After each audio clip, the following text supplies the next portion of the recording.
outside. And we're live.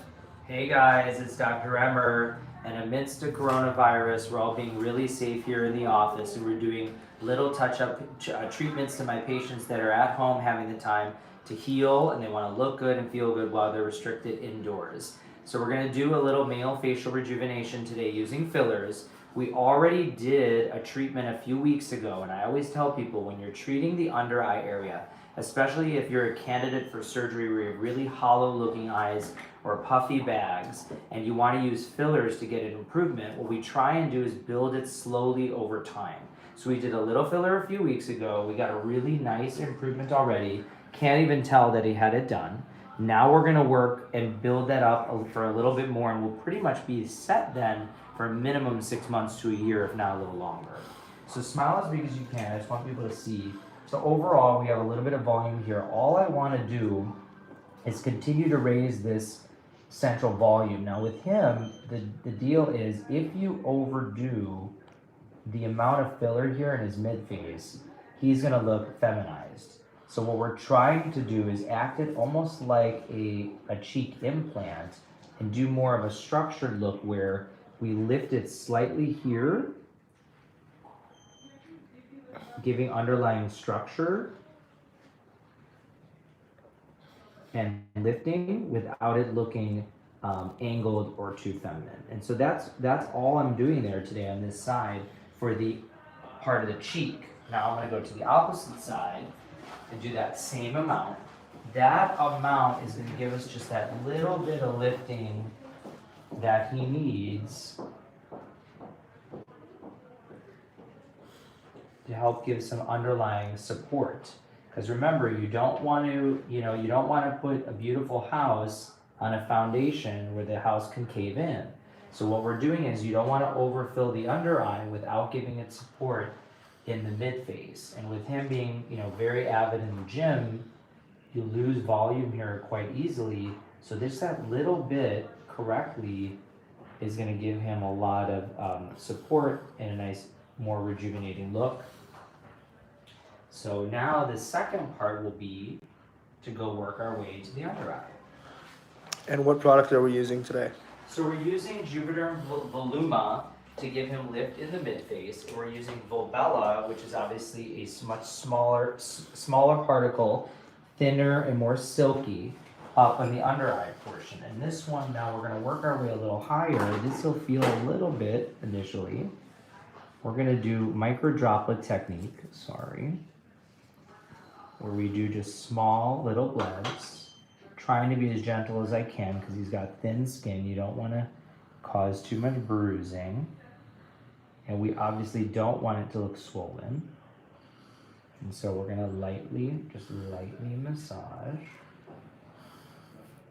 Okay, and this Volbella is really good for fine wrinkles, the lip area, under eye, even around the eye. You don't want to leave just doing the trough. You want the entire eye to be treated properly. So we're going to work our way all the way up.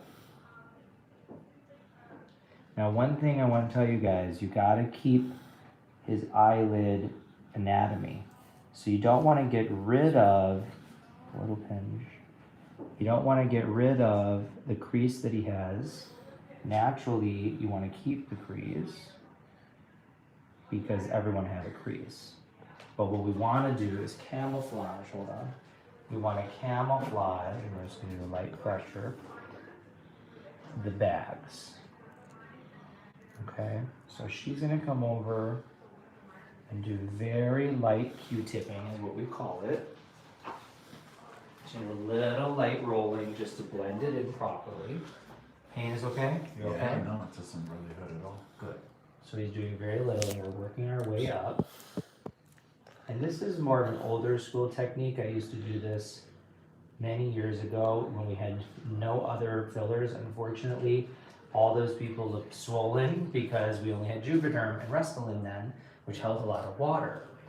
Now with these newer Juvederms like this Volbella, it's so soft that when you want real precise application of the filler and you want it to really fill a crease or a small hollow, we can do this with these micro aliquot. The only negative is in a sensitive area like this, potentially could get a little bit of bruising, but it'll go away as long as it looks good. And how long does this product last? So this will last about a year. So in general, when I tell people, let's work our way up in a few treatments to get where we want to go, once we get there, should last about a year. So we're being really cautious, doing very small amounts. The one place I would say it's very important to not forget is the side of the eye, right up on the edge, because this area tends to get hollow as well. I know most men always think about the tear trough, which is this central area that we're treating. But you don't want to forget the corners as well. So now, do we have his original, I wish we had his original photo that I could show them right now. Sorry. Do you have that in chair? I could show them side to side, because it's so good. It's such an amazing improvement. Yeah, grab that if you can. I'm going to show him really quick. Go ahead and rub that side. So what we do is we smoothen it out. I'm going to show him really quick in the mirror. Take a look really quickly, and then we're going to look at the original. So now we've worked our way up a little higher. Yeah. Now, here's what I was saying. This natural crease you don't want to get rid of, and you have to have some little indentation. So initially, now we've built this up, smile now, you have some volume, and now that's softer, and you don't really see any eye bags at all. Yeah. And that's the end goal, is improvement in that under eye. Obviously there's little pokes and it's, you know, looks a little bruised, a little swollen now, but it settles in. If you truly wanted more, we wait now like a month, 6 weeks, wait a little bit longer than we did before, or wait a couple months, let it go down a little bit, and then retouch it up. You don't want to overdo the amount of filler. It'll hold too much water, it will look unnatural. So let me see if we can pull up. I'm kind of curious myself. Is this the original one? Mm-hmm. Oh, the lighting is very different, but let's take a look here. I want to get the other side. Hold on. Let's look at the other side.